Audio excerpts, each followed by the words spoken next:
Yes, can you hear me? Yes. I can indeed. Good morning. Selamat pagi. Selamat pagi. Selamat pagi, Jess. How are you doing, Jess? I'm so excited to be here with you all this morning. Thank you so much. Wonderful, wonderful. Let me turn the camera so you can see the people who joined your session today. Hello, Oh, it's good William morning. Thank you and so much for Cole. making time. Thank you so much. So actually, it's 4 in the morning right now in the UK. Thank you so much, Jess, for joining in our session today. We truly appreciate it. It's my delight. I'm so sorry that I couldn't be there in person. I've been told that the area is beautiful. I'm so, so sorry. I just will try and bully you to do this again next year, so I have to come and visit. All right, so allow me, folks, to read a little bit about Jess. Her full name is Jessica Rose, and she's the technology community manager for the Common Voice project, which aims to teach computers the way that real people speak. She's equally bad and excited about language learning and will ask you exciting questions about language to be better. Outside of work, she's founded a free online bootcamp that has taught web and JavaScript skills to over 50,000 unique learners worldwide. Wow, wonderful. She's passionate about access to digital spaces, equitable access to technical education, and why Birmingham, because one of the great unsung world cities. Oh, nice. She always wants to hear more about what you're working. Yes, thank you so much for joining us. And I will hand over the microphone to you to start your presentations. How Handing over the microphone scary. to How you. exciting. Thank you. So, yeah, good morning. My name is Jessica Rose, and I work with multilingual speech technologies. And for folks who are day-to-day users of speech technologies, some of the ones you might be most familiar with are sort of the voice assistants in our phones. And voice is just this really interesting space because, as I like to say, if you're going to be talking to Siri or if you're going to be talking to the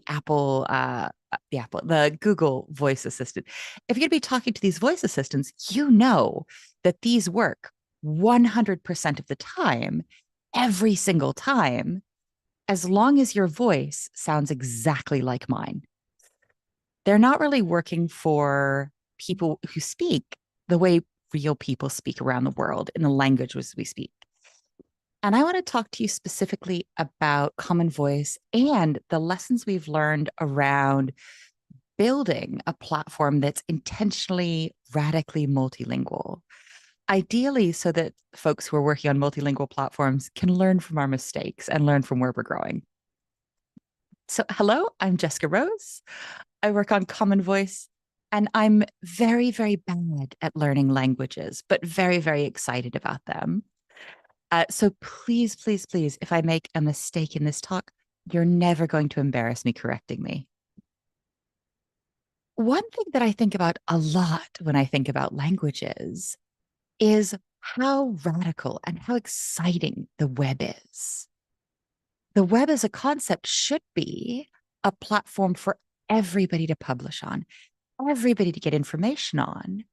But practically speaking, we find that one out of every five websites is in English.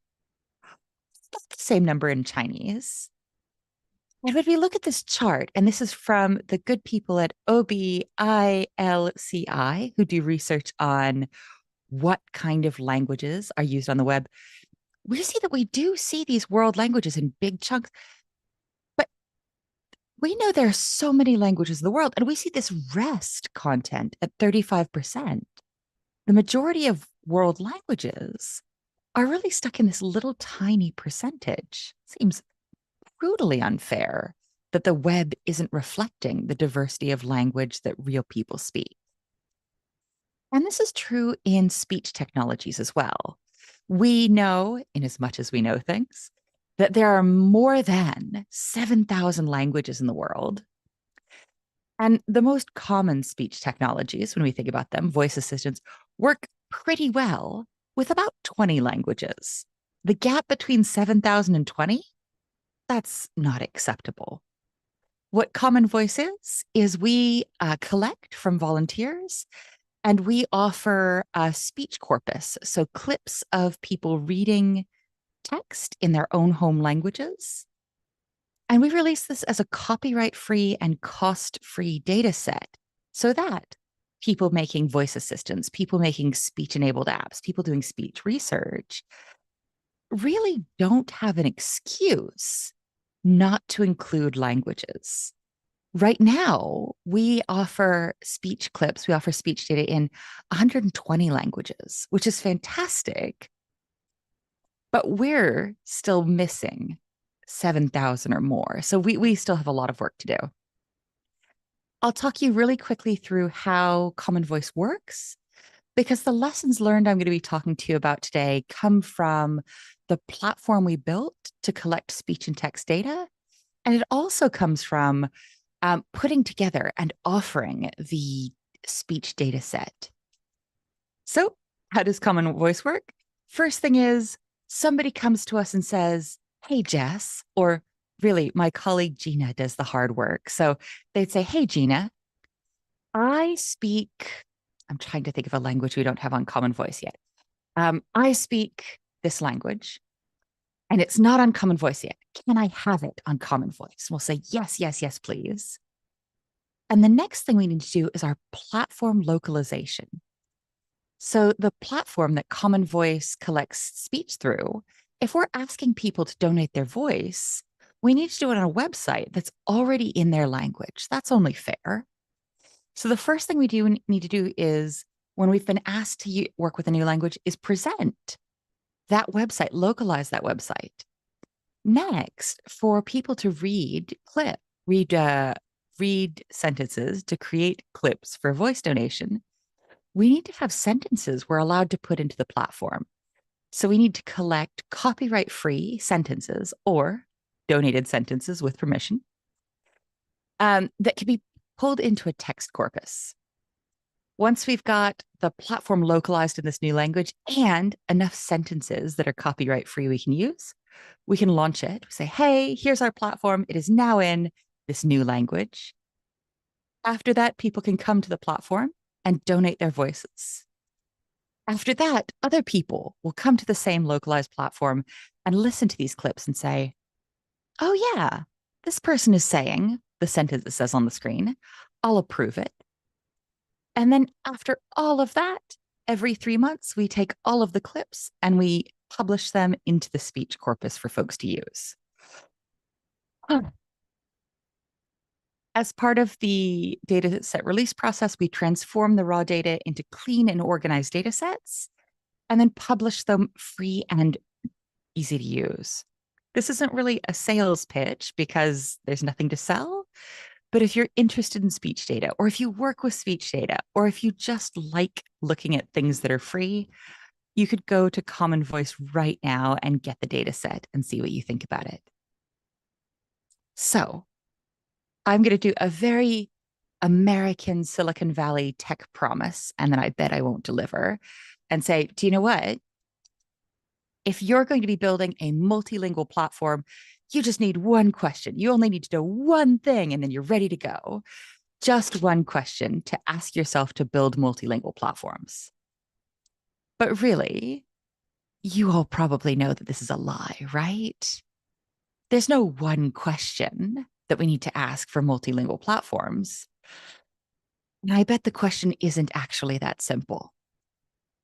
But if I were sitting and pitching to someone, say, here's the one question you need to ask yourself before building a multilingual platform, the question would be, okay, this platform I'm building has more than one language.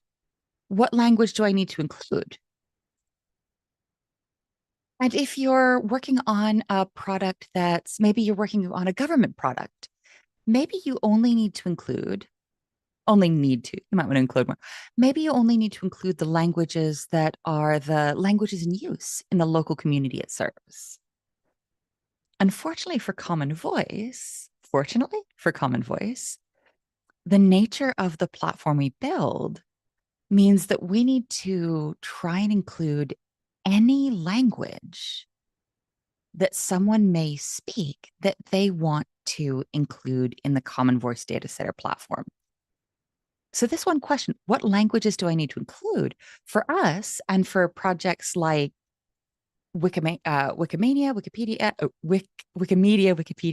these huge online crowdsourced language diverse things, it's not, okay, what's the short list of languages I need? Really, we hit a much more philosophical question almost immediately. If I need to include every language as I have the resource in my platform for, what does that list look like? What is a language? And I love this question because the more deeply you think about it, the more opportunities you have to really freak out about it. Is a dialect a language? Is a language variant a language? Are different types of English different languages? And the exciting thing here is this is something that experts in languages really love to fight about. So, what is this a language? Is this not a language? How many languages are there? But we're not linguists. We're on the tech side. So we know we can kick back and relax and let somebody else solve this for us because we have language standards. Surely, with the amount of standards out there and the number of care and considerations that go into creating standards, surely there must be one standard that offers a holistic and comprehensive look that really defines what is a language for us, right? Surely somebody's done this and they've done it right. There is the ISO 639 standard. And those of you who work on the web a lot, you may recognize these two-letter codes. And we'll see those in our meta tag for websites when we say lang equals N for about a third of the websites on the internet, or MS for Malay, or AB for Arabic. And these two-letter codes are for macro languages. So the big language families that might include multiple individual languages. When Common Voice first started, we started using the ISO 6393 standards to classify and taxonomize languages. This would be MSA for Malay, for example, ARA, because the two-letter codes are for a macro language, the sort of language family. And there could be multiple individual languages within those. And we wanted to go ahead and have that level of ambiguity. Okay, cool. So we've got the ISO 6393 standard to work from. Now that we know what languages exist out there that we might have to work with, now we just need to look at the ISO codes and figure out what text we're going to use in our platform for each of the languages we're going to be including. Not even a problem. This is perfect. This is so easy. Except this line of text up here at the top. Oh, heck. This is the Tajik alphabet. But then the second line of text is also the Tajik alphabet.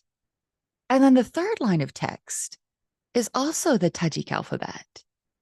So even though we've got a standard, and there's still standards with ISO 639, some of which are political, always excited to talk about them, it doesn't actually completely answer our question. Okay, what are the languages? Now what text do I need to use? Because the same language can use multiple orthographies. When we first began building Common Voice, we hard linked orthographies or writing systems to our languages and said, okay, we think that if you're writing in Arabic, that you're always going to be using Perso-Arabic script. We think these orthographies are tightly linked.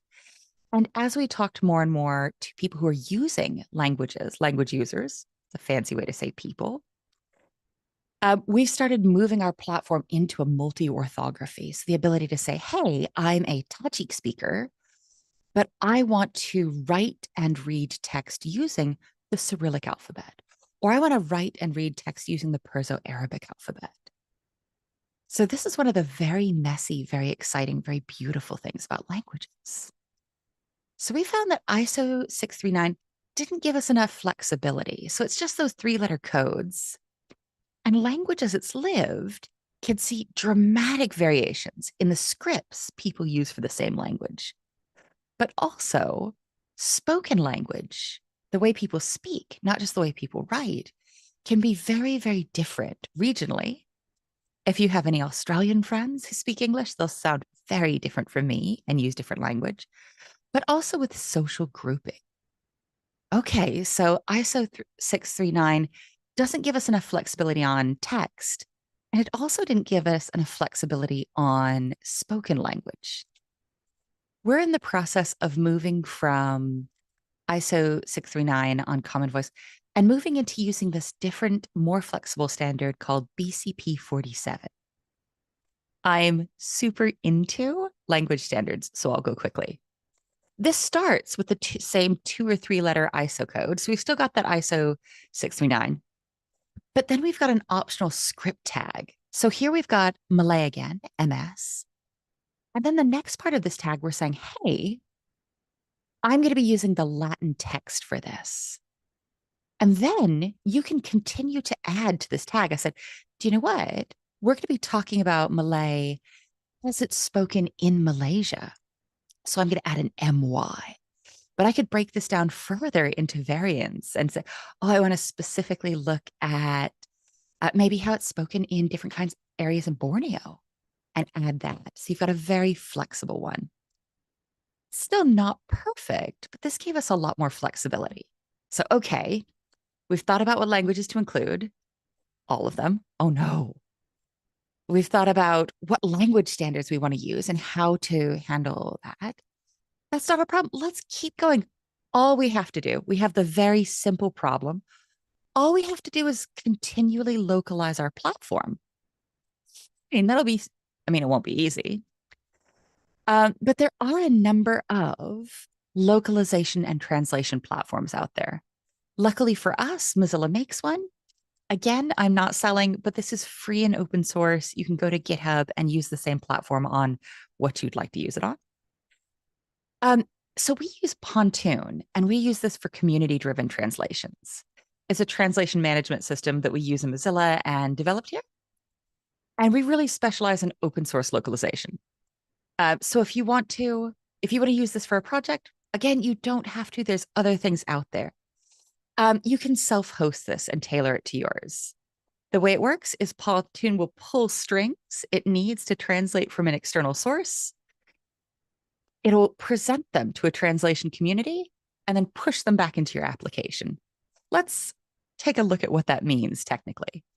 Generally speaking, it'll do this using version control. Okay, so the Pontoon flow is we have an application, not a problem. In our application, we'll write resource files with the text that we need to localize. That's cool. Using version control, we'll kick that text to a little robot, a Pontoon bot. The Pontoon bot will put that text on the Pontoon website for contributors to translate or localize. And then as that's translated, the Pontoon bot will kick it back into resource files for us to suck back into our application. This sounds very easy and very laid back. I bet it's not. But let's pretend it was easy. We're almost done. Let's say everything's worked perfectly so far. It's been easy. Everybody's happy. And now we have our translated text. Let's just take that translated text and put it in our website. I bet it's going to be fine. Text. How hard could text be? Text is actually super hard. This is the joy and the terror of working with strings. We think of text as very, very simple, but there are so many things that can go wrong with working with strings. You can see in this real example, So this is the Common Voice platform with, I believe, Turkish, but it's definitely a Turkic language. And we showed this sentence to our contributors, like, hey, can you read the sentence? And our fantastic contributors came back to say, Jess, what are you talking about? This text is wrong. This text is broken. Let's take a look at some of the different ways that text can go wrong in different stages of a string processing pipeline. So when you ingest the text for the first time, you can have messy, exciting technical problems. Transmitting strings over a network and storing them on a database, one crucial aspect that often gets overlooked is character encoding. And character encoding refers to the ways computers represent text using unique values called code points. The choice of encoding can lead to issues when communicating between systems that might expect different things. So when you ingest them, when you read a string from a file, you could have encoding issues that don't match the expected encoding used by your program. For example, if you have a file encoded in the UTF-8, it might be read as Latin 1 if your program expects that. Also, different kinds of characters can require different numbers of bytes. So if you're reading a multi-byte character like UTF-16 or UTF-32, byte ordering might result in errors where systems swap the characters around or lead to corruption or loss. And null termination. Some of your files might not have a null termination set to mark the end of a string, and your program needs to know how to handle those. So here's some problems we could have taking text. What about sending it, transmitting it? Characters can be corrupted. So when data is transmitted using the wrong encoding, characters could become corrupted or replaced.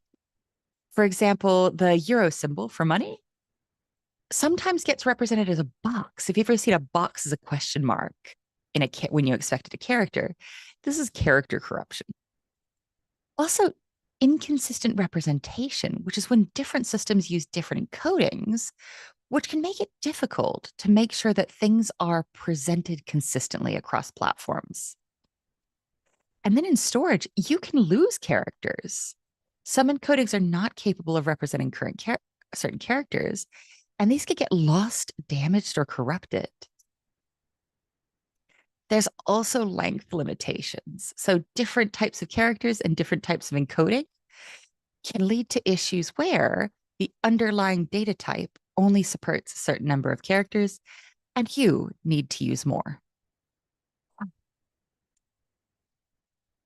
could we avoid these issues? And really, I'm going to be a little bit more honest, but if you're working with radically different text systems, it's how can I plan for and how can I guard against these issues?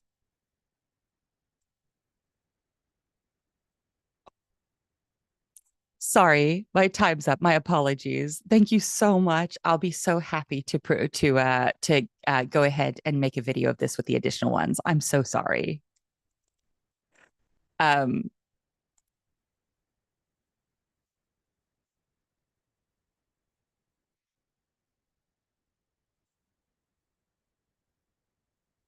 I'll go ahead and make these texts available immediately. I've been given a little bit of a wave that we've got to add some space for Q&A. We've gotten to tackle some of the most hard-hitting technical ones, which are how do we handle standards and how do we handle multilingual text considerations. Um, the rest of the points I had to make were mostly around the messy human problems with language. And it's probably more polite and more messy to talk about them in Discord or in Matrix at a later point.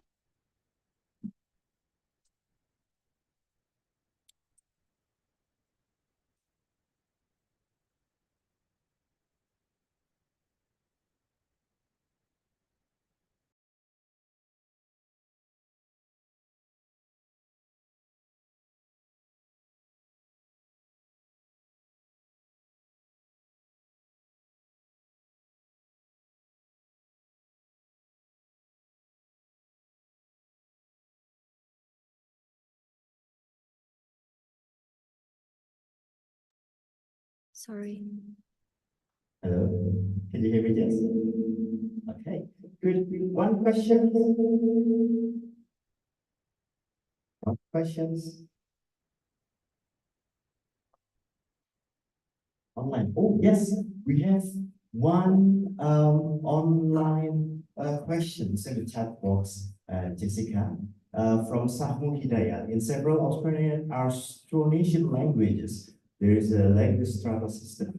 For example, in Japanese, there are three varieties. There are varieties of vocal and grammar. Yeah, can this be said to be a different language?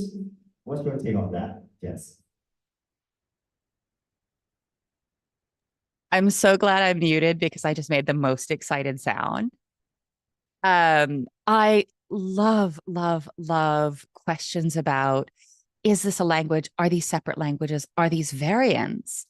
And the nice thing about these questions are, it would be both inappropriate and unfounded for me to say, oh, this is definitely a language or this isn't. If it's not politically a little bit spicy, I'd also argue that when we see a lot of linguists or folks working on standards in the West telling other people, oh, this is a language and this isn't, I also don't think that's a really good fit either. So when we on the Common Voice team look at how do we taxonomize what a language is, how do we taxonomize what a variant is, how do we work with people who say they're like people who use the same language may have different names for the language. Really, when it comes down to these judgment calls of, is this a language? Is this a variant? Where do we think the lines are between these languages? I'm really excited to talk about these. I'm really excited to listen because they're so interesting. But it sounds like a bit of a cop out. The answers to this need to come from the language communities themselves. For us as a platform or us as a project, or for me as a really interested individual to say, here's where the lines in your language are, is really, unacceptably colonialist to me. It wouldn't be something I'd be comfortable doing, but it's always a conversation I'm excitedly interested in listening to at a cafe or at a conference.